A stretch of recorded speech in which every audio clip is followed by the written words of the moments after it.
You're listening to the Life After Gambling podcast, the show where we share real-life experiences, stories and insights of addiction and recovery.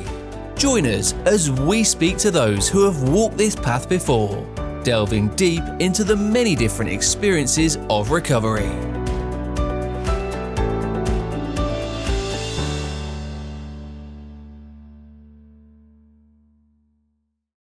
Welcome to the Life After Gambling podcast. I'm Steve, and on today's episode, I'm joined by Ben.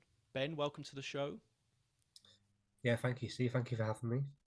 Really good to have you on, and a familiar voice for me. We, for those who don't know, we do host a radio show together, so it's quite good that we've got the visuals this time to match the voice as well. So really good to see you, Ben. Yeah, you too, mate. So podcast focuses on different recovery experiences. I always like to start by asking the guest is it's important that we get the right terminology. So how do you sort of describe yourself? Is it a person in recovery, a person in long-term recovery? Have you class yourself as recovered? What does that look like for you? It depends who I speak to be honest. But if I'm speaking to people who are aware of gambling harm and what happens, I normally just say I'm a person in recovery, and that's been coming up to 5 years now. So 5 years in recovery for me. Brilliant, and well done on that as well. Thank you. And so let's go back in time to 5 years. How did you first find recovery, and what did that look like for you? So my recovery in many ways was my hand was forced. I knew for a while that I wanted to stop and I needed to stop, but I had no idea where to get support, and I was so dependent on gambling that I couldn't even think of where I should begin. But as you know, Steve, I had been stealing money from work, and I'd been caught into the office, and they had told me that they had, after a couple of years of me doing it, they had realised what was going on, and they know that I've been stealing money, and that was really the moment my recovery started. I had a bet on at that moment for later that day, and that was the last bet I placed because I had that meeting, and after that meeting, I was suspended, and yeah, it was pretty clear that there was going to be the police involved, and I was going to go to prison, probably go to prison. So my recovery started then, in terms of I handed over access to all my bank accounts to my partner, and told her what was going on, and I had physically no money to gamble. So the very first few days of my recovery was just me not being able to gamble because I had no money and I was in such a bad state mentally that I didn't really seek help or do anything like that. I just physically couldn't gamble. And then as time went on, I started to think that I should get some proper support. So first port of call is I went to my GP. I got put on some antidepressants and some anti-anxiety tablets, and I just took it day by day from there. Really, I never engaged in formal support through the National Gambling Treatment Service, and the NHS gambling clinics weren't really around then. I think maybe Right. there was one opening at that point. So really, I was on my own. So my recovery looked like um, me just sat at home, not really doing much. And I started to look for other people who had lived experience. So I started Okay. to search the internet for other people that were in the same position. I came across yourself because Yeah. it was around the time your case was in the news. And I took a lot of comfort in many ways from seeing that there were other people in my shoes, and I started to listen to podcasts. I started to reach out to some of the organisations that work in this sector, and offered my time, and just to come and tell my story, and that's how I really recovered, was me telling my story, sharing my experience. I did end up having some counselling, but it was formal counselling based on unresolved grief from Okay. childhood, which I think was linked to my gambling. So I never had really any specific treatment around my gambling. It was all just me listening to podcasts, getting that peer support, and telling my story. Really, that's how I recovered. Yeah, thanks, Ben. There's so much there that I want to sort of unpick if I can. But yeah, thank you for sharing it, and just really interested to go back to that time of, you've gone from gambling, I'm assuming on a regular basis, to all of a sudden having to completely stop. Um, you then facing your employers, having that conversation, obviously with your wife as well. How are you feeling at that time? Right at that very start. Partly it was relief, um, because, like I said, I had wanted to stop. I had tried to stop, kind of getting informal support. So I had previously attended GA meetings earlier that year, but it hadn't stuck for whatever reason. So yeah, partly I was relieved and I had this weight off my shoulder. But on the other side of things, I was in a terrible state mentally. Obviously, I just told my partner what was going on. I was losing my job, didn't know what the future held. How much of that was withdrawal from gambling because I couldn't gamble anymore, and how much of that was just the realization that actually I'm gonna end up in prison, and you know what you're thinking at that time. You're thinking, oh, my wife's gonna leave me, I'm gonna lose the Yeah. kids, all that stuff. So how much of it was that, and how much of it was not gambling, I don't know. But all I know is I was a complete mess. I was broken. I was Mm. like a broken man at that point. And you mentioned there about like the irrational thoughts that we have at that stage. How Mhm. how did you like how did you cope with them? How did you deal with them? Not, not particularly well. I'll be honest. In fact, the day it happens, my response, or my first instinct, where they talk about fight or flight. When you're backed into the corner, and when I had this interview at work, I didn't actually go home. I Right. rang my partner and told her, and I walked from my work into town centre, and my plan was to walk and just go and live on the streets, Right. um, because I thought, well, she's not going to want me there. Um, I don't want to face my family. I don't want to have to do all that. That was the hardest thing, was telling my family. So I thought, well, I'm just going to walk to town. I'm gonna live on the streets, and that's going to be my life from now on. Um, and it was only later that day where, because I still had my phone on me, my wife rang me and told me to come home, and we slowly started to to rebuild from there. But it was tough. It was a long slog. It was probably 3 months before I left the house again, Right. before I felt able to leave the house, because I worked really close to where I lived. So the fear of going out and bumping into someone from work was, crippling. So it took a long time, but slowly but surely I started to leave the house. I got back into work, but yeah, it was a tough old 3 months.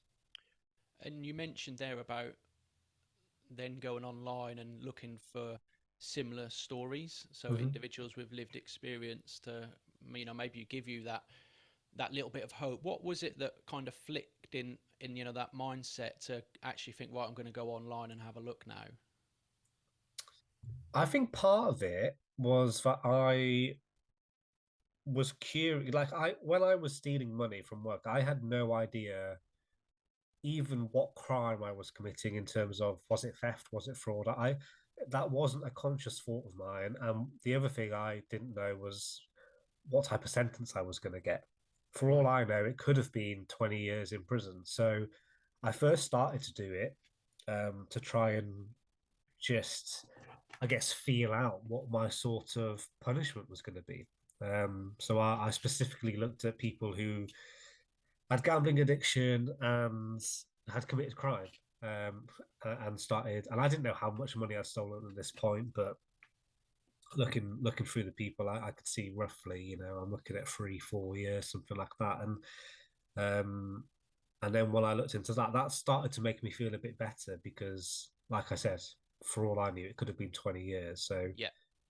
knowing it was going to be 3 or 4 years and then half of that again gave me a bit of comfort actually, and a bit of hope that once it happens, I will be able to move on with my life.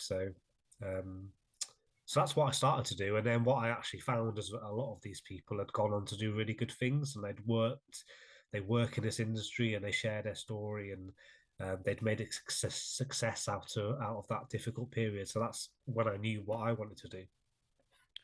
No, brilliant. It's yeah, really, really, really inspirational. And that's it. And what you mentioned there, obviously, is in that lead up to sentencing, and part of your recovery, you spent in prison, similar to myself. How was that being in recovery, but also being in prison? Uh, it was it was strange because it took a year between me entering recovery and me being sentenced. It was almost a year to the day. So by that point in my life or in my recovery, I had built up some really good support networks around me. I was feeling better. I was in a much better place.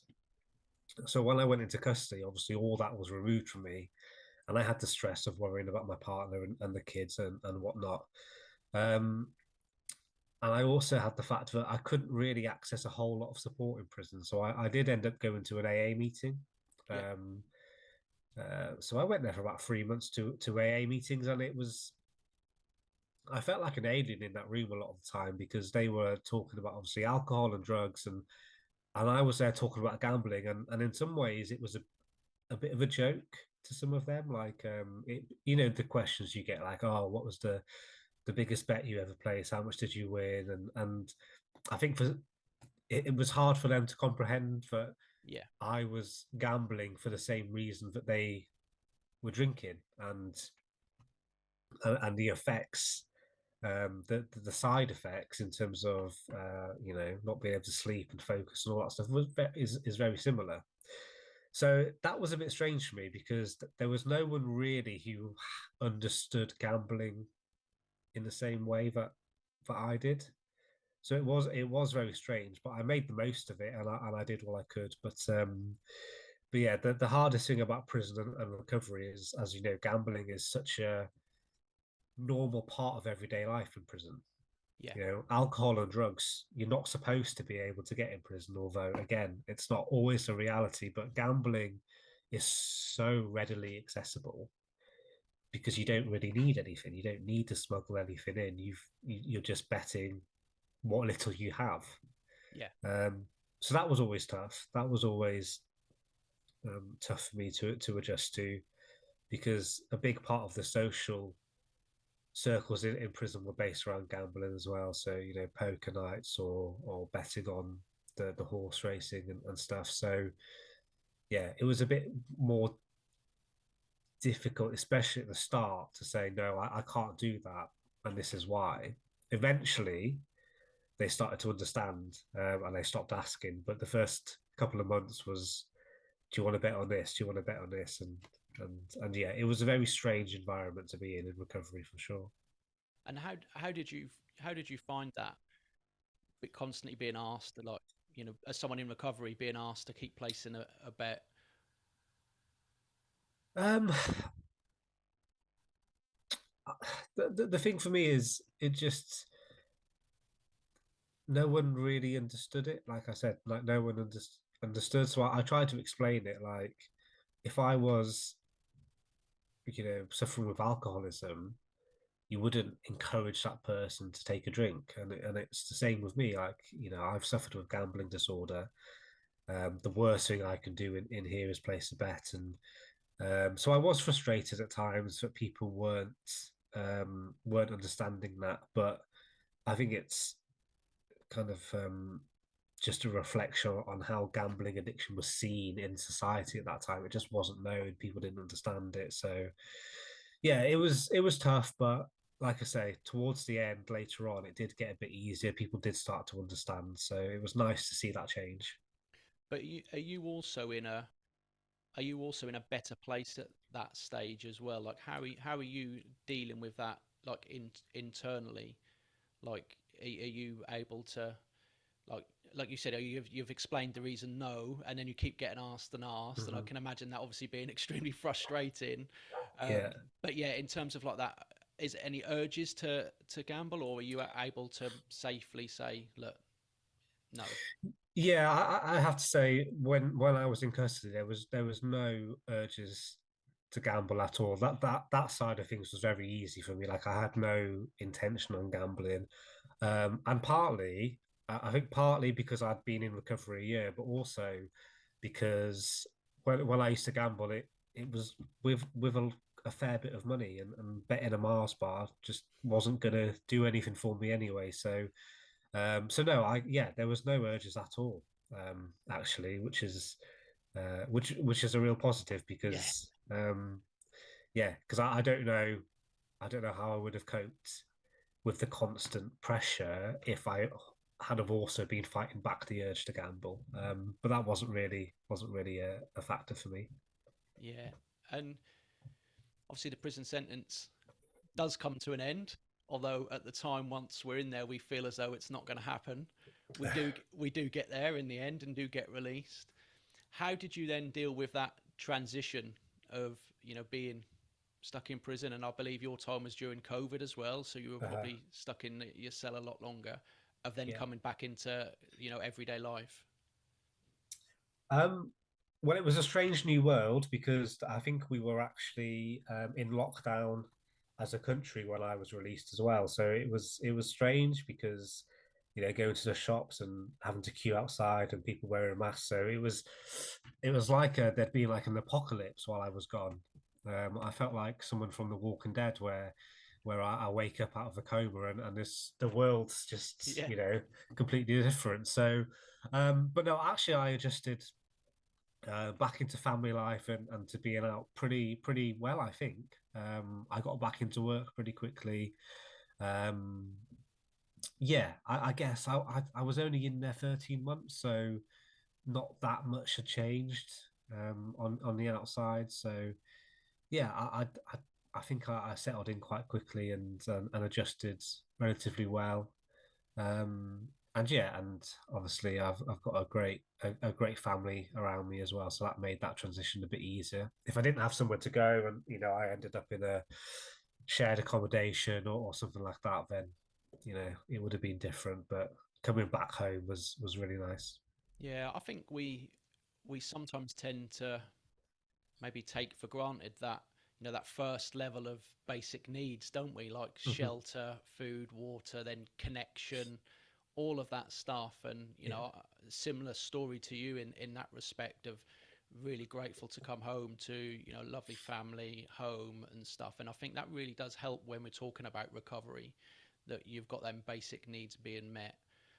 So I can completely resonate with that in terms of looking at maybe some of those other needs, just come out of prison, um, in terms of sort of then building on the work that you've done in your recovery, what did that then look like for you? I know you mentioned that you then start to look to get a job, and what other sort of things did you start to sort of do?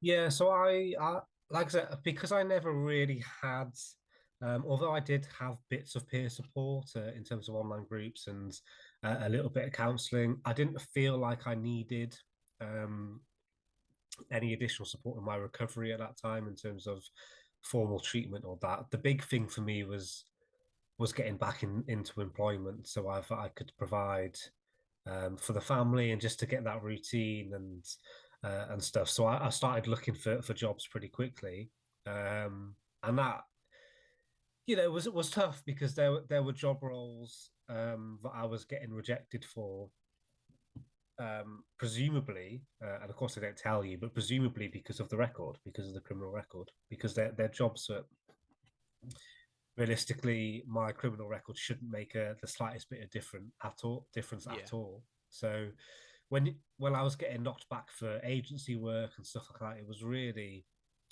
really frustrating. I do remember being thinking, will I ever get a meaningful career? And at this point, I was just looking for a job. Any job would do, but ultimately, I wanted to get back into a career because one of my triggers I know for sure is financial Right. difficulty. So I knew it was really important, but I did get into employment and earn money and have the option to progress and to make a good living. Otherwise, that was always going to be a risk factor for me.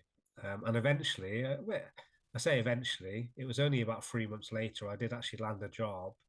Not only a job, but a job in the gambling recovery sector, which is what I knew that I wanted to do long term. So yeah, I was really happy with that, and it made the all the setbacks from agency work and delivery driver work. It made it all worth it just to get that role. No, that's yeah, and that's brilliant.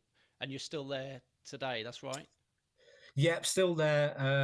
I've changed roles a couple of times. I feel like I've thrived Brilliant. since I got like when I was younger. Um, I always felt like I had a drive and a passion, and I always did pretty well at whatever I did, whether it was school or work. And I lost a lot of that with gambling. I lost a lot of self confidence. I lost my feelings of self worth.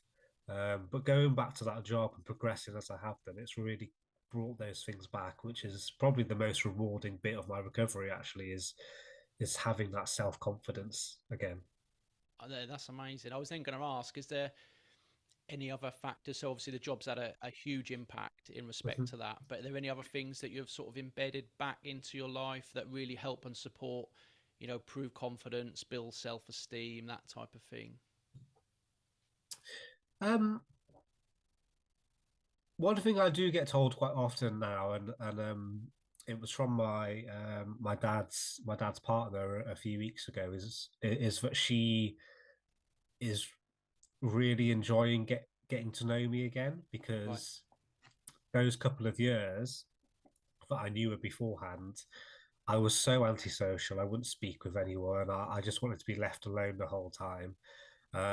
So when people come up to me and they say stuff like that, it makes me realize that actually I am more like the person I used to be, and I do, and that obviously gives me great confidence and self belief as well. And then the job's going well, and my family life is going well. So yeah, nothing specific other than that, I don't think. In terms of the self confidence and worth, um, but yeah, I'm in such a better place now than I was at this time 5 years ago, definitely. I think it's quite nice when you have those little moments like you've just Mhm. explained, because they kind of challenge that limiting belief that we may have had and may kind of been holding on to, like, I don't feel worthy, and the self-esteem element. Whereas if you've got that comment from someone else, it immediately challenges it and think, actually, I've got fact and proof here. And the brain obviously believes that, and you're hearing it from someone else, so it then reinforces that thing of, actually, do you know what, I start to build confidence, build self-esteem. So I always like hearing about those little anecdotes, those little stories, because I think it's true, isn't it? If you hear it from someone else as well, I think it's even more powerful. Yeah, for sure. Um, One thing just wanted to ask, in terms of like your recovery period, do you have any sort of non-negotiables or any musts? So things that you feel as though you have to do or must do. I think the biggest thing for me in my recovery, um, that really helps me is having someone to hold me accountable. Right. So for me, that's my wife, and what I mean by that is, um, I have my own bank account now, which is something that I struggled with afterwards because of the conviction. But she has full access to it. Our wages go into the same account. She can see every penny I spend. And for me, having that accountability, because I know I would never take that money and go and gamble while she can see it. Yeah. No matter how bad things are going, if she can see where my money's going, I'm never going to go and gamble. So for me, that's the single biggest thing. Um, that I have to have in my recovery is that person to hold me accountable. Because if she couldn't see my bank account and I was having a bad day or going through a tough time, would I go? Maybe I would get into a position where I could go and gamble, but knowing that I was going to immediately get caught is not worth it for me. So yeah, that's the big thing for me, definitely. Yeah, and I think that's a really good point and a really good thing for people who are maybe listening and considering different barriers, etc. I think if you do have someone who can take over your finances, then yeah, absolutely. I think you've spoken how well that can work and the impact it can have on someone's recovery. Um, Ben, what's one thing you found in your recovery that's made the biggest impact? I think the biggest thing that I have found in my recovery is the power of peer support. So I know we talk about GA as the traditional route, and that's not the route I've gone down, but I get peer support from a number of different avenues, whether it's podcasts, listening to other people's stories or coming on and telling my own story.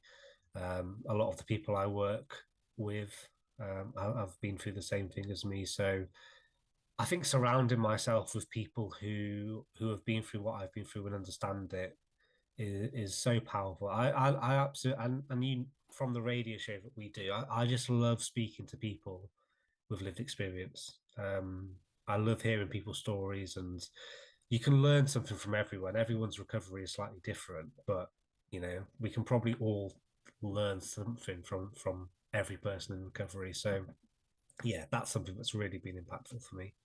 Yeah, absolutely. I'll echo that. And one thing that you've learned about yourself through recovery.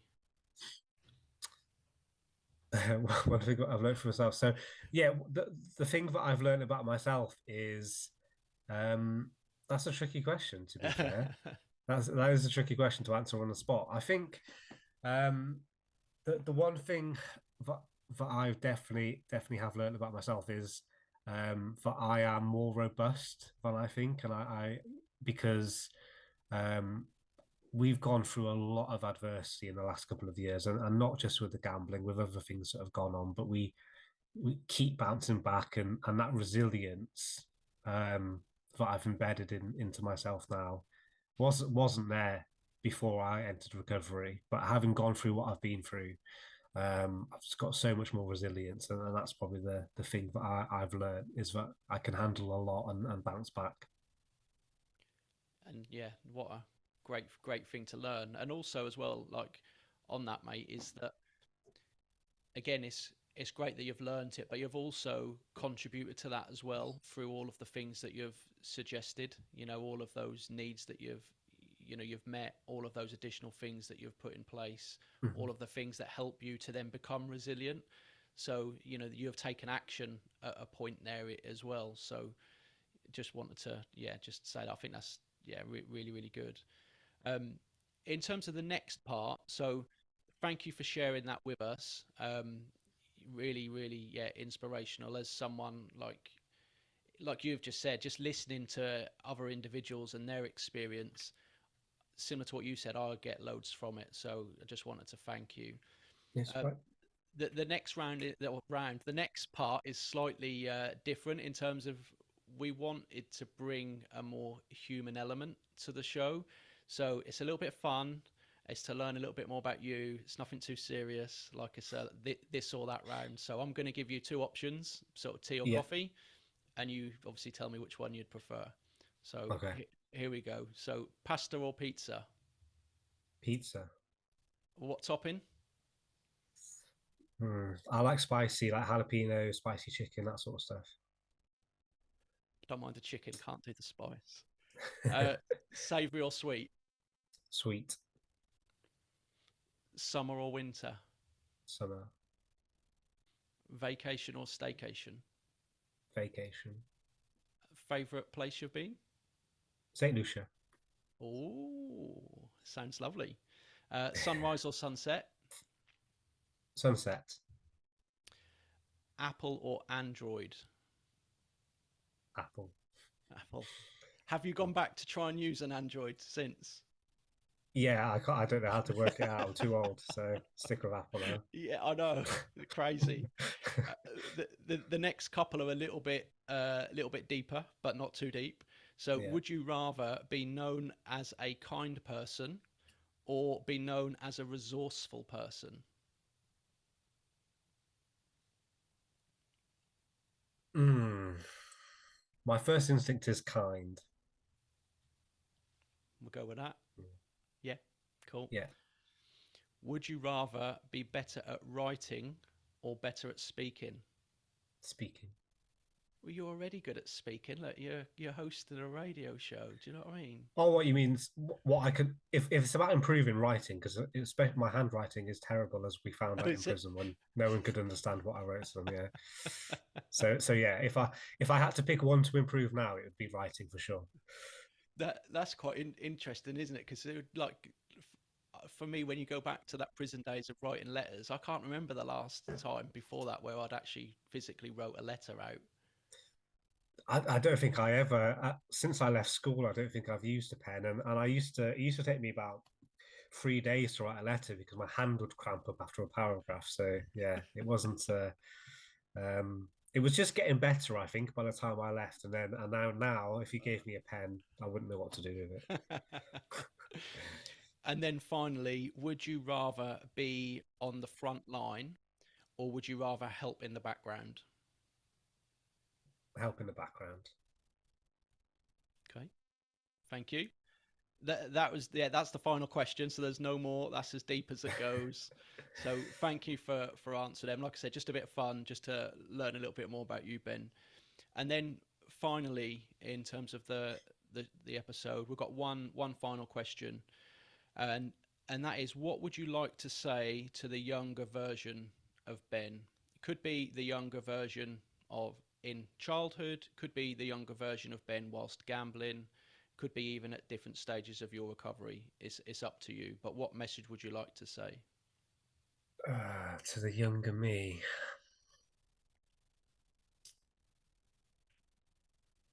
I would probably not go to university if I could speak to my younger self. Get a career, specialize in it early, and yeah, go from there. I feel like those 3 years at uni is when my gambling really took hold because I lost interest and motivation, and maybe if I had have taken a different path, I wouldn't have gone through the struggle that I had. Although I quite often say that I wouldn't necessarily change what happened to me because of where I am now. So it's a tough one, but yeah, I would say skip out the uni, get a good job and career, and work my way up because I can do it because I feel like I've got the ability to do that. So yeah, that's probably what I would say. Brilliant, thank you. Well, you've just said it to the younger version of Ben. So there you go. Brilliant. Well, it's been really good having you on, Ben. Thank you for sharing, your experiences, playing along with the this or that round as well with us. We'll get the show uploaded. We'll also link into some of we put some show notes, so we'll also link into some of the podcasts. We'll speak after this, but some of the podcasts that you listen to. So if people want to go and listen to some of the stuff that you listen to, we'll provide links to those podcasts as well. Sure. So thank you for coming on the show, and I know we'll catch up again quite soon. Yeah, cheers. Thank you for having me. Thanks for listening to another episode of the Life After Gambling podcast. Keep up to date with all the latest by connecting with us at reframecoaching.org.uk. Join us again next time as we bring you more real-life experiences of recovery.